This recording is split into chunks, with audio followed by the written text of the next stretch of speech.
Hello, West Bay Hotel. Can I help you? Oh, good morning. I'm ringing about your advertisement in the Evening Gazette. Is that the one for temporary staff? That's right. Yes, I'm afraid the person who's dealing with that isn't in today, but I can give you the main details if you like. Yes, please. Could you tell me what kind of staff you're looking for? We're looking for waiters at the moment. There was one post for a cook, but that's already been taken. Oh, right. What are the hours of work? There are 2 different shifts. There's a day shift from 7 to 2 and a late shift from 4 till 11. And can people choose which one they want to do? Not normally, because everyone would choose the day shift, I suppose.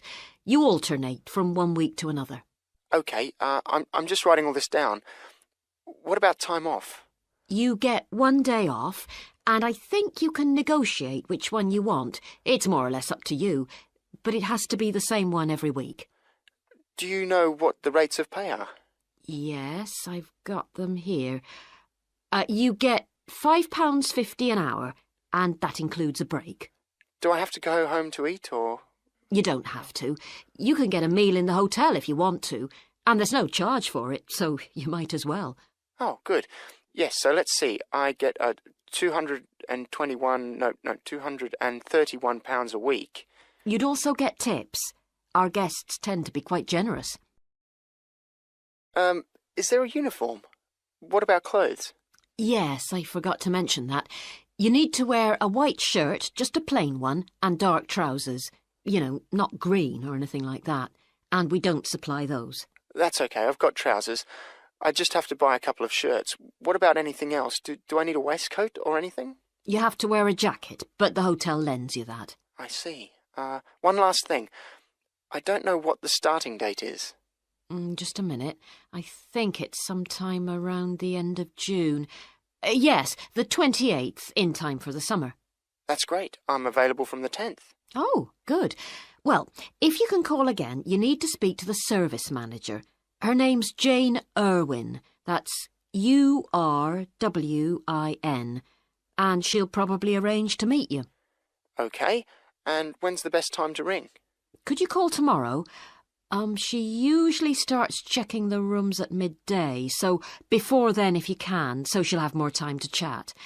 I'll just give you her number because she's got a direct line. Thanks. It's 832-009. 823-009. 832. Oh, OK. Yes, I'll do that. And by the way, she will ask you for a reference, so you might like to be thinking about that. You know, just someone who knows you and can vouch for you. Yes, no problem. Well, thanks very much for your help. You're welcome. Bye. Bye. Good morning, and welcome again to Your City Today. With me today is Graham Campbell, a councillor from the City Council. He'll be telling us about the plan to improve the fast-growing suburb of Red Hill. Good morning, Graham, and welcome to the show. Good morning, Carol.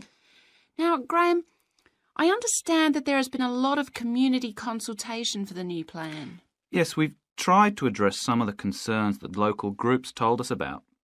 People we've heard from are mainly worried about traffic in the area, and in particular the increasing speed of cars near schools.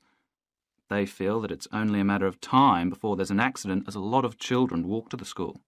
So we're trying to do something about that.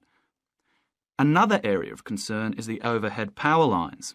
These are very old, and a lot of people we spoke to asked if something could be done about them.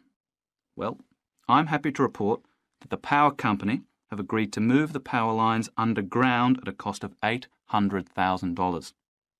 I think that will really improve the look of the area, as well as being safer. That's good to know. But will that mean an increase in rates for the local businesses in that area? Well, the power company have agreed to bear the cost of this themselves after a lot of discussion with the council. This is wonderful news, as the council now has some extra funds for us to put into other things like tree planting and artwork. Now, we've also put together a map which we've sent out to all the residents in the area. And on the map we've marked the proposed changes. Firstly, we'll plant mature pine trees to provide shelter and shade just to the right of the supermarket in Days Road. In order to address the traffic problems, the pavements on the corner of Carberry and Thomas Street will be widened. This will help to reduce the speed of vehicles entering Thomas Street. We think it's very important to separate the local residential streets from the main road, so the roadway at the entrance to Thomas Street from Days Road will be painted red. This should mark it more clearly and act as a signal for traffic to slow down. One way of making sure that the pedestrians are safe is to increase signage at the intersections. A Keep Clear sign will be erected at the junction of Evelyn Street and Hill Street to enable traffic to exit at all times. Something we're planning to do to help control the flow of traffic in the area is to install traffic lights halfway down Hill Street where it crosses Days Road. Now, we haven't only thought about the cars and traffic, of course.